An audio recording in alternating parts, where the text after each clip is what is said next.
मित्र, आज हम श्रीमद् भागवत गीता की इस पवित्र यात्रा में अध्याय 1 श्लोक 11 लेते हैं। हम उसी कुरुक्षेत्र में हैं। दुर्योधन का वह दीर्घ और भयग्रस्त एकालाप जो उसने अपने आचार्य द्रोण से किया था, अब अपने अंतिम और सर्वाधिक महत्वपूर्ण चरण में पहुंचता है। पांडव वीरों की गणना हुई, कौरव नायकों का परिचय हुआ, सेनाओं की तुलना हुई, और अब इस 11वें श्लोक में दुर्योधन एक आदेश देता है। यह आदेश अत्यंत सरल शब्दों में है, परंतु इस सरल आदेश में एक ऐसा सत्य छुपा है जो इस पूरे अध्याय का, इस पूरे दुर्योधन प्रसंग का सबसे गहरा और सबसे मार्मिक सत्य है। दुर्योधन कहता है, अपने अपने निर्धारित स्थान पर खड़े रहकर तुम सब मिलकर भीष्म की रक्षा करो। भीष्म की रक्षा, उन भीष्म की जो स्वयं अजेय है, जिन्हें इच्छा मृत्यु का वरदान है, जिन्होंने अपने संपूर्ण जीवन में एक भी युद्ध नहीं हारा। उन्हीं भीष्म की रक्षा का आदेश संपूर्ण सेना को। पार्थ, यह क्षण अत्यंत सूक्ष्म और अत्यंत मार्मिक है। दुर्योधन जब अपने सर्वाधिक शक्तिशाली स्तंभ की रक्षा की मांग करने लगे तो यह उसकी शक्ति का प्रमाण नहीं, यह उसके भय की चरम अभिव्यक्ति है। और यही आज के एपिसोड का विषय है। जब हम अपने सर्वाधिक सक्षम व्यक्ति पर इतना अवलंबित हो जाते हैं कि उसकी रक्षा के लिए सब कुछ न्यौछावर कर देते हैं, तो क्या हम वास्तव में शक्तिशाली हैं या वह अवलंबन ही हमारी सबसे बड़ी दुर्बलता है?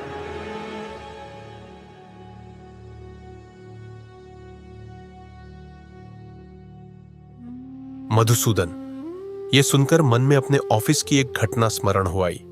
हमारे विभाग में एक अत्यंत अनुभवी सीनियर कोलैग थे, श्रेयस।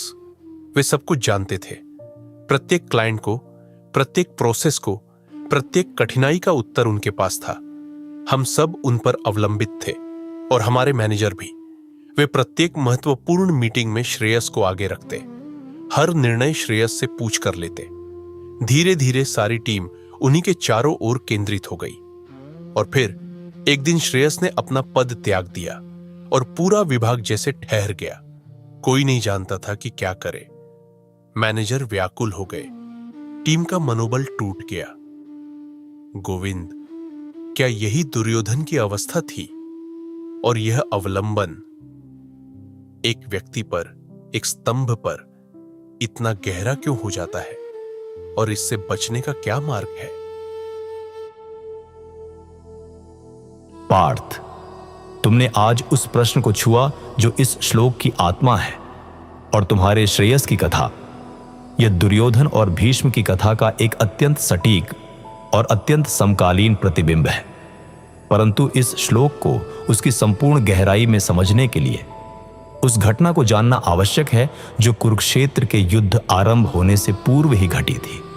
भीष्म की सेनापति नियुक्ति की कथा और उस नियुक्ति के साथ जुड़ी एक ऐसी विदरण जो कौरव पक्ष की नींव में पहले ही दिन उत्पन्न हो गई थी। सुनो, जब दोनों सेनाएं कुरुक्षेत्र में सुसज्जित हुई, तब दुर्योधन के सामने पहला और सर्वाधिक महत्वपूर्ण प्रश्न था, सेनापति कौन होगा? उसकी 11 अक्षौहिणी सेना का सर्वोच्च नायक कौन होगा? दुर्योधन ने भीष्म पितामह को यह दायित्व सौंपा और भीष्म ने स्वीकार किया, परंतु साथ में उन्होंने एक सीमा भी निर्धारित की। मैं प्रतिदिन 10 सहस्त्र सैनिकों का सामना करूंगा और पांडवों को घायल करने का प्रयत्न करूंगा, परंतु पांडवों का प्राणांत यह मुझसे नहीं होगा। यह स्वयं आरोपित सीमा ही भीष्माभिरक्षितम की वास्तविक दुर्बलता थी। भीष्म रक्षक थे, परंतु उनकी रक्षा में एक अदृश्य रिक्तता थी।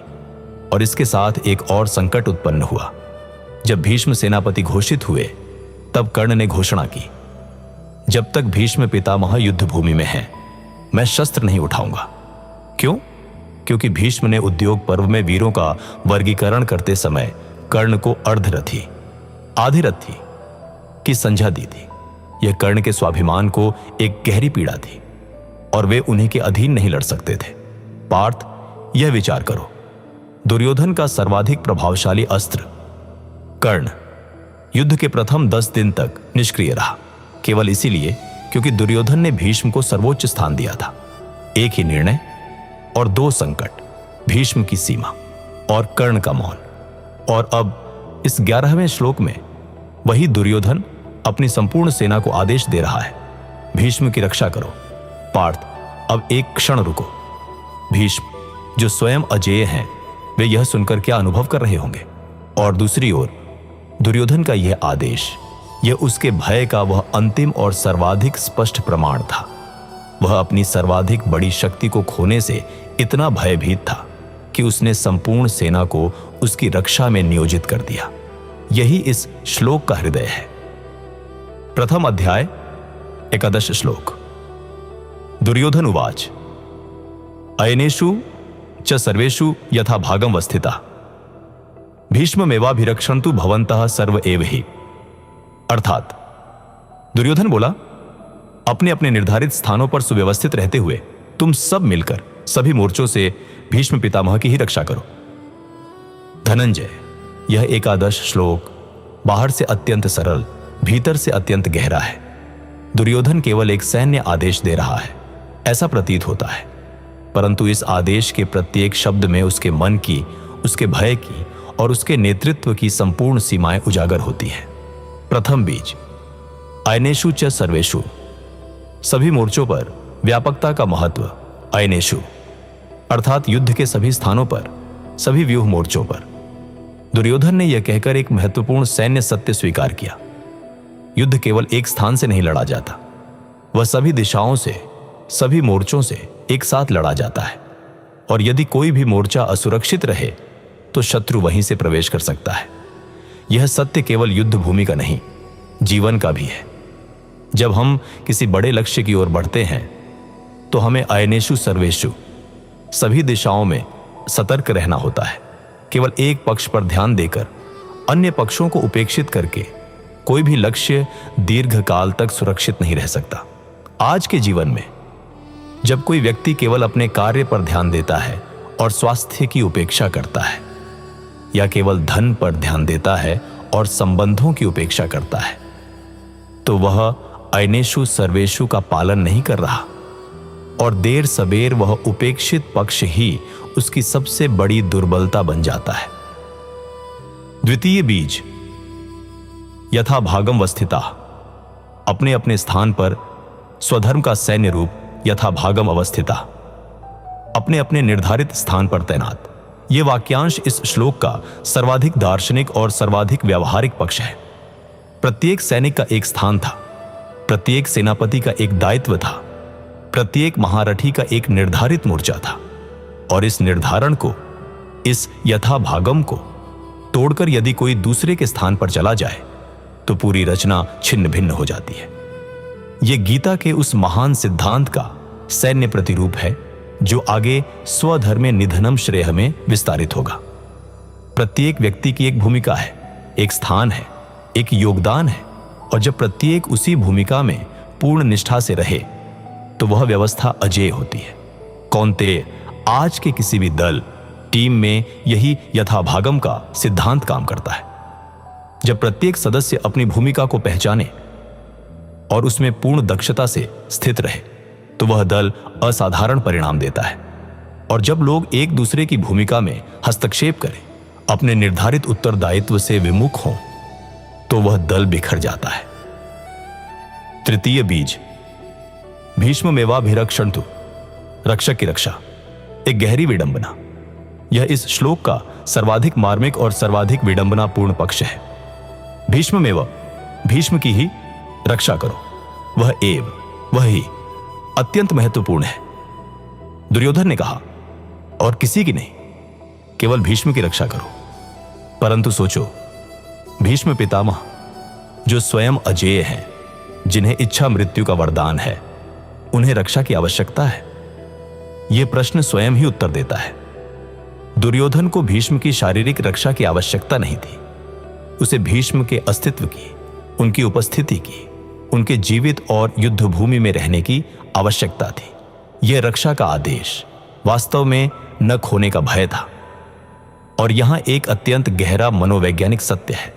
जब हम किसी व्यक्ति, किसी संसाधन, किसी स्तंभ पर इतना अवलंबित हो जाते हैं कि उसके बिना अपना अस्तित्व ही संकटग्रस्त लगे, तब हम उस व्यक्ति या वस्तु की रक्षा को अपने समस्त अन्य कार्यों से ऊपर रख देते हैं, और इस प्रक्रिया में हम अपनी मूल शक्ति, अपनी आंतरिक स्वतंत्रता, अपनी स्वायत्तता, सब कुछ उस एक निर्भरता के चरणों में अर्पित कर देते हैं। चतुर्थ बीज, भवन्तः सर्व एव हि। तुम सब एक उद्देश्य से, परंतु उचित उद्देश्य, भवन्तः सर्व एव हि, तुम सब मिलकर। यह एकत्व का आह्वान है। संपूर्ण सेना को एक लक्ष्य की ओर संयुक्त करने का प्रयत्न है, परंतु वह एक लक्ष्य क्या है? भीष्म की रक्षा, एक व्यक्ति की रक्षा। और यहां दुर्योधन के नेतृत्व की सर्वाधिक मूलभूत सीमा उजागर होती है। उसने अपनी संपूर्ण सेना की सामूहिक शक्ति को, जो किसी उदात्त उद्देश्य के लिए, किसी धर्म के लिए, किसी बड़े लक्ष्य के लिए नियोजित हो सकती थी, उसे एक व्यक्ति की रक्षा में केंद्रित कर दिया। सर्व एव, सब मिलकर, परंतु किसी सार्थक उद्देश्य के लिए नहीं। और यह एकत्व जो भय से जन्मा था, वह वास्तविक एकत्व नहीं था, वह एक अस्थायी और दुर्बल बंधन था। इसके विपरीत पांडव सेना की एकता धर्म से जन्मी थी। प्रत्येक व्यक्ति जानता था कि वह क्यों लड़ रहा है, और इस क्यों की स्पष्टता, यही वास्तविक सर्व एव की शक्ति थी।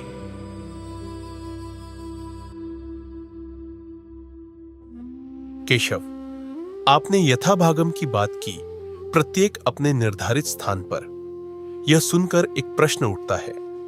आज के जीवन में, ऑफिस में, परिवार में, समाज में प्रत्येक व्यक्ति की एक भूमिका होती है, परंतु कभी कभी वह भूमिका हमें बांध देती है। हम उससे आगे बढ़ना चाहते हैं, नई भूमिका अपनाना चाहते हैं, परंतु समाज कहता है तुम्हारा स्थान यही है।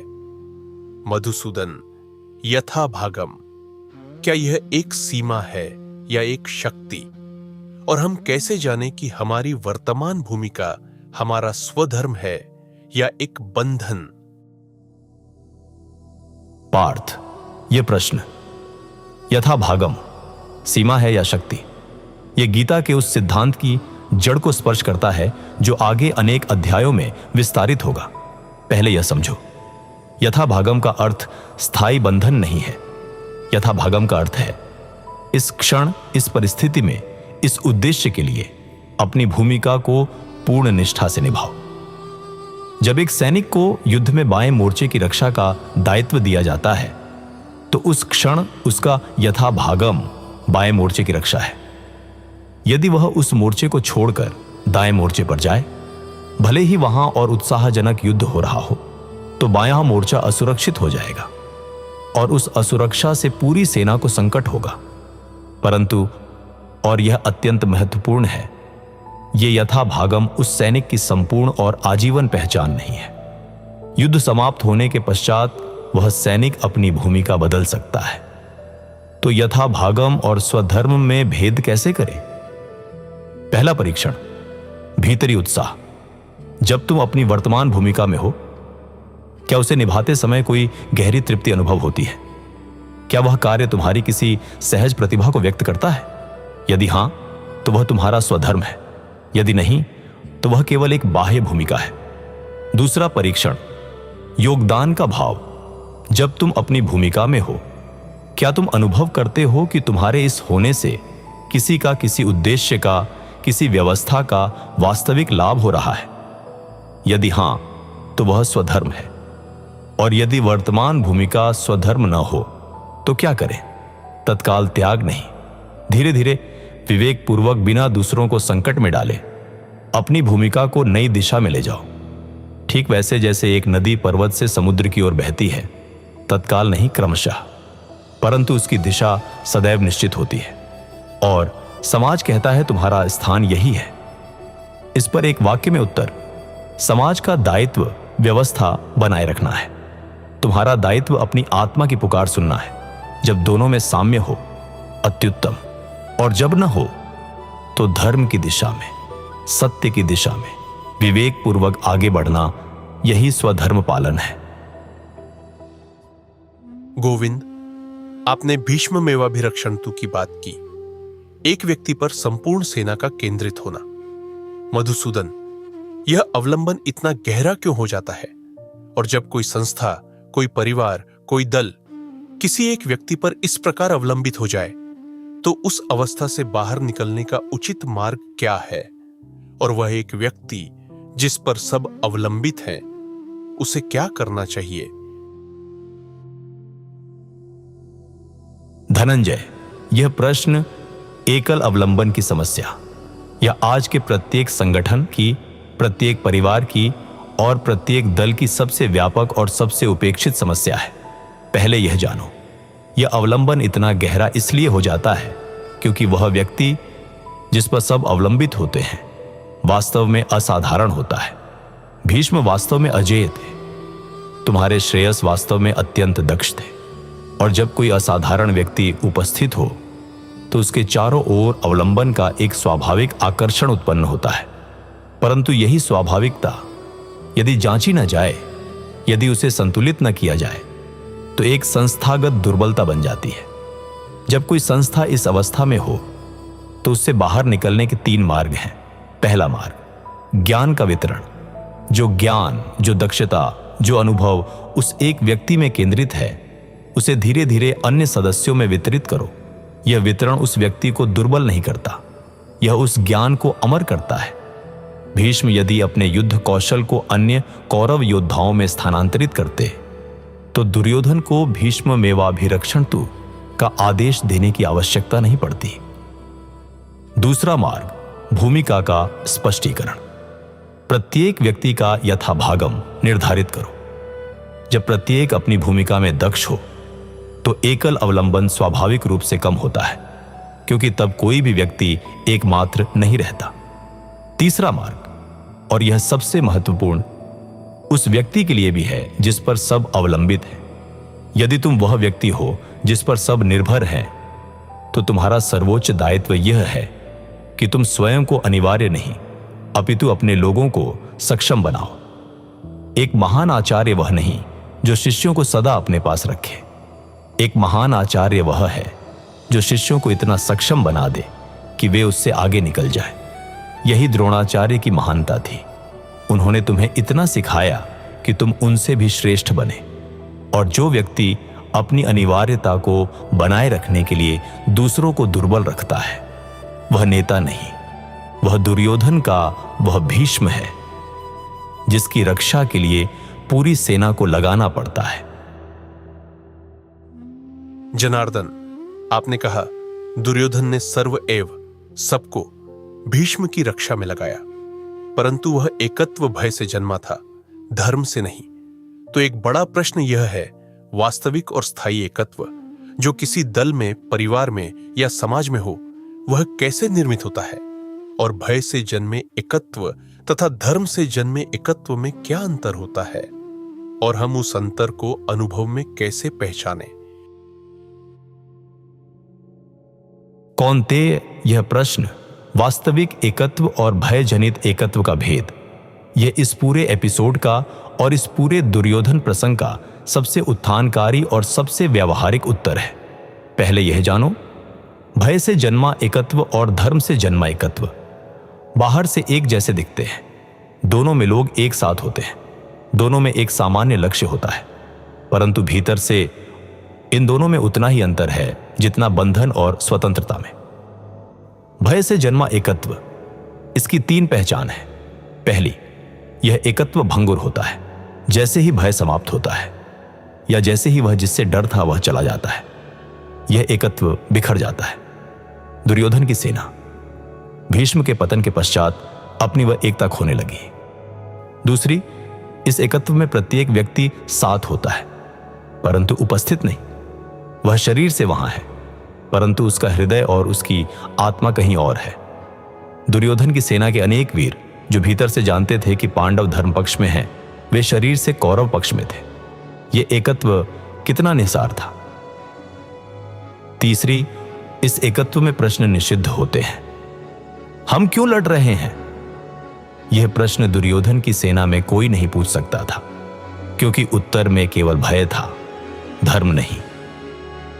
और धर्म से जन्मा एकत्व, इसकी 3 पहचान है।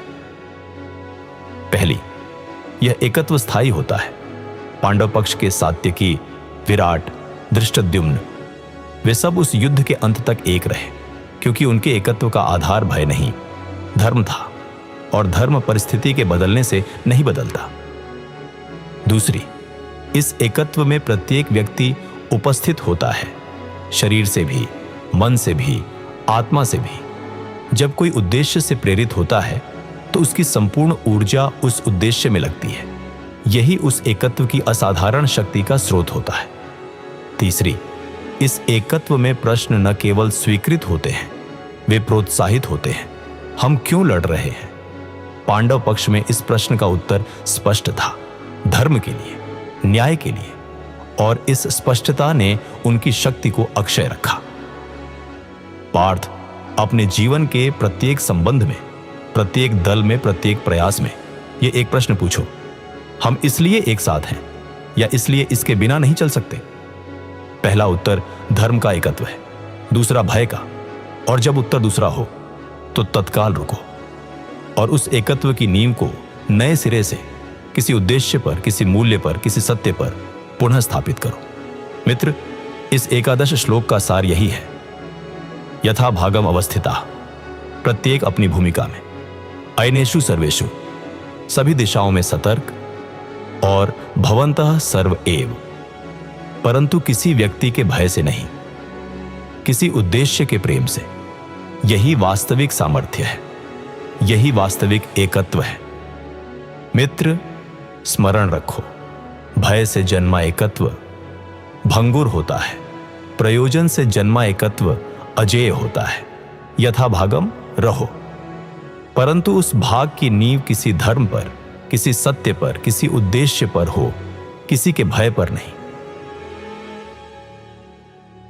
आज का यह श्लोक तुम्हारे जीवन में प्रकाश डाले। मेरे प्रिय भक्त ने इस दिव्य ज्ञान को आपके हृदय तक पहुंचाने के लिए बहुत मेहनत की है। अगर यह संवाद तुम्हें अच्छा लगा हो तो वीडियो को लाइक करो, चैनल को सब्सक्राइब करो और बेल आइकन दबा दो। अपने मन में उठने वाले सवाल कमेंट में अवश्य लिखो। अगले एपिसोड में हम अगले श्लोक पर प्रकाश डालेंगे। और हमेशा याद रखना, मैं तुम्हारे साथ हूं।